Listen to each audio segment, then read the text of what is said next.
সুপ্রভাত বন্ধুরা, কারণে অকারণে ব্লগের আমি শিপ্রা বলছি। আজকে 2 মে বৃহস্পতিবার। আজকের ওয়েদার ফোরকাস্ট হচ্ছে এখন 6টা বাজে, 6:02-3। এখনো পর্যন্ত রোদ ওঠেনি, মেঘলা, প্রচণ্ড গুমোট গরম। আজকে আর মর্নিং ওয়াকে বেরোয়নি গো। তোমরা সবাই কেমন আছো গো? আমি আছি, মোটামুটি ভালোই আছি। ঘুমিয়ে পড়েছি। আর ছোটো মেয়ে যেহেতু বলেছে এভরিডে বেরোতে হবে, তার কোনো মানে নেই, এই জন্য 1-8 দিন ড্রপ দিচ্ছি। ঘুম থেকে উঠে দেখি কিরে বাবা কীরম লাগছে ঘর থেকে বেরিয়ে। তারপরে দেখি এরম মেঘলা করেছে। আমার কর্তা বেরিয়েছে, ও দুধ নিয়ে ঠাকুরের ফুল বেলপাতা নিয়ে একবারে আসবে। এখন উঠে কাজে লেগে গেছি। গাছগুলোতে একটু জল দিই, সকালবেলা উঠেই না এগুলোতে একটু জল না দিলে, প্রতিদিন মর্নিং ওয়াক সেরে এসে জল দিই। আজকে আর মর্নিং ওয়াকে যাইনি, দেরিতেও উঠেছি, একটু জল দিই। সব গাছগুলোতে আজকে জল দেব, এইভাবে জল দিয়ে তারপরে কাজ শুরু করব। গাছগুলো যেন না দিনের শেষে, কালকে আমার কর্তা বলছিল বিকেলেও আরেকবার জল দিতে পারো। আমি আর বিকেলে ভয়ে জল দিই না, যদি আবার বেশি জল দিলে কিছু নষ্ট হয়ে যায়। সবেতেই তো জ্বালাতন। একটা যেহেতু বেশি জল দিয়ে নষ্ট করে ফেলেছি, সেই জন্য আমার ভয়ে আমি আর বিকেলে জল দিই না এখন। তোমাদের সঙ্গে সকালটা শুরু করলাম। দেখো কিরম মেঘলা মেঘলা। এখন 6:05 হয়েছে, একটুও রোদেরই নেই, কিন্তু গুমোট। মেঘলা হলে কি হবে, গুমোট একদম চারদিক। একটু পাতা নড়ছে না, একটু হাওয়া নেই। চলো দেখতে থাকো। ঘুম থেকে উঠেই ভাবলাম তোমাদের সঙ্গে দিনটা শুরু করি। আজ আমি পনির কোপ্তা বানাচ্ছি। দেখো কিভাবে বানাচ্ছি, বেসন দিয়ে। কি কি দেব না দেব সব দেখাচ্ছি। এই বেসনটা মাখার জন্য প্রথমে দেব নুন, অল্প করে, যেটুকু মনে হয়। তারপর দেব 1 চিমটি হিং,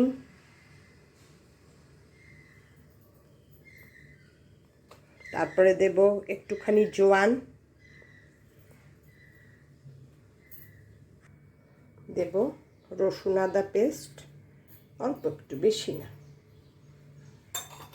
আর দুধের মধ্যে আমি একটু লেবু চিপে রেখেছি। এই দুধটা দিয়েই মাখবো, এই দুধটা দিয়েই মাখবো।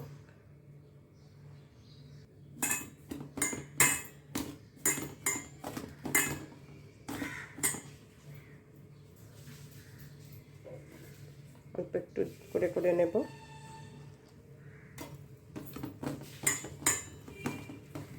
নর্মাল টেম্পারেচারের দুধ।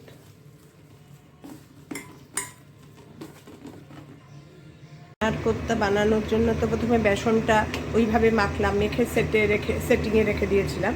তারপরে পনিরটা একটু ধনেপাতা আর নুন দিয়ে অল্প একটু পনির মেখে এইভাবে বেসনের গোল গোল বল বানিয়েছি। দেখলাম পনির এতগুলো বেশি হয়ে গেছে, অল্পই করেছিলাম, যে কেমন হয়।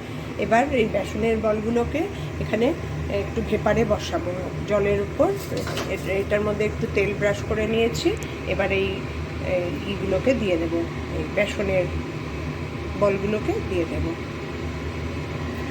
দিয়ে 10-15 মিনিট রাখবো।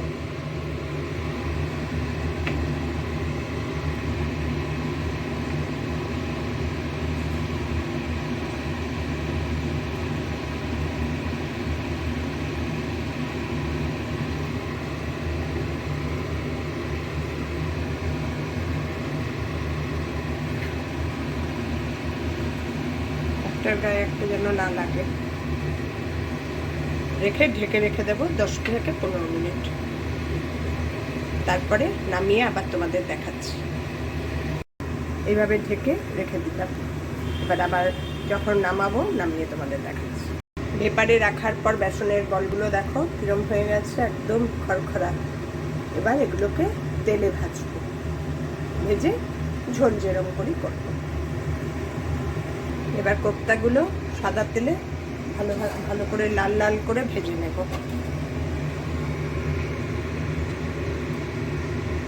একদম লাল লাল করে ভাজতে হবে।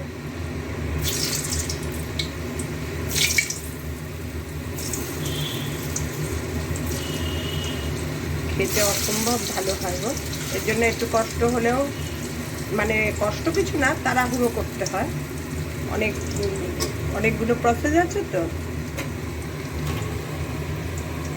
দেখো এবার লাল করে ভেজে নেব, নিয়ে ঝোল করে ফেলবো। লাল লাল করে দেখো ভেজে নিয়েছি।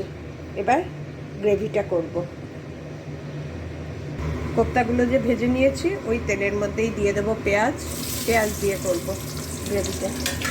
কোপ্তা তো এর জন্য একটু পেঁয়াজ দিয়ে একটু রিচ টাইপের হবে। পেঁয়াজ দিয়ে করব।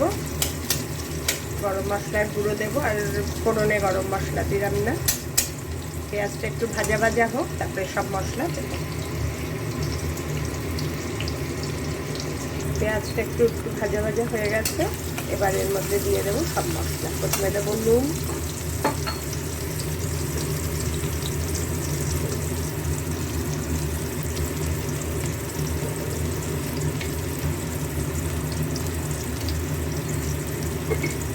তারপরে দেবো ধনে জিরে গুঁড়ো, তারপরে দেবো হলুদের গুঁড়ো, তারপরে দেবো কাশ্মীরি লঙ্কার গুঁড়ো।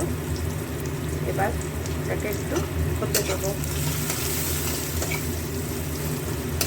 একটু জল দিয়ে দেবো, নাহলে পুড়ে যাবে তো। জল দিয়ে দেবো। মশলাটা একটু ভাজা ভাজা হোক, তারপরে দেখাচ্ছি। মশলাটা দেখো ভাজা ভাজা হয়ে গেছে, মোটামুটি তেল ছেড়ে ছেড়ে এসছে। রান্নাটা একটু রিচ হবে, মাঝে মাঝে একটু রিচও খেতে ইচ্ছা করে গো, সবসময় পাতলা পাতলা ভাল লাগে না। এবার যে দুধের মধ্যে আমি লেবু রস দিয়ে বেসনটা মেখেছিলাম, সেই কিছুটা রেখে দিয়েছি, ওটা এবার দিয়ে দেব এই গ্রেভির মধ্যে।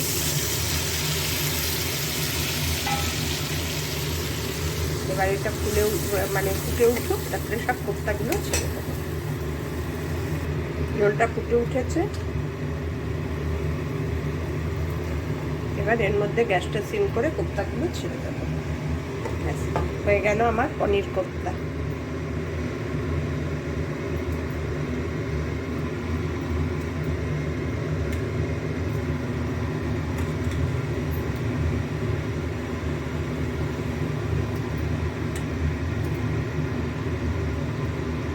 সমস্ত পনিরগুলো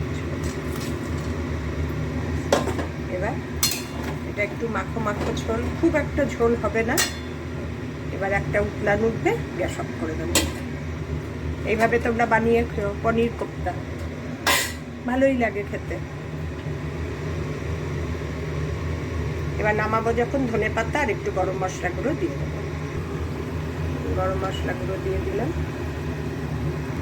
কমপ্লিট আমার পনির কোপ্তা। এই হচ্ছে আমার পনির কোপ্তার ফাইনাল লুক, তোমাদের দেখিয়ে দিলাম। এইভাবে করে খেও, দারুণ দারুণ লাগে খেতে। আমার ছানার কোপ্তার ফাইনাল লুকটা দেখো, সুন্দর হয়েছে না? খুব নরম হয়েছে। আমি একটা কেটে দেখলাম, কর্তা এসছে, মানে একটা খেয়ে টেস্ট করো না। ওকে তো কিছু বলতেই আমার ভয় লাগে খাওয়ার জিনিস। একটু মেয়ের বাড়ির জন্য রেডি করেছি, আর আমাদের জন্য। একটু মেয়ের বাড়িতে না দিলে না মনটা খারাপ লাগে, বাবানটা আছে। এইভাবে তোমরা বানিয়ে খেও, দারুণ হয় খেতে ছানার কোপ্তা। আজকের ভিডিওটা তাহলে এখানেই শেষ করছি। আমার ভিডিওগুলো যদি ভালো লেগে থাকে তাহলে লাইক করে দিও, আর শেয়ার করে দিও। আমার চ্যানেলটাকে তোমরা সাবস্ক্রাইব করে নিও। তোমরা সবাই ভালো থেকো, সুস্থ থেকো, সাবধানে থেকো। টাটা।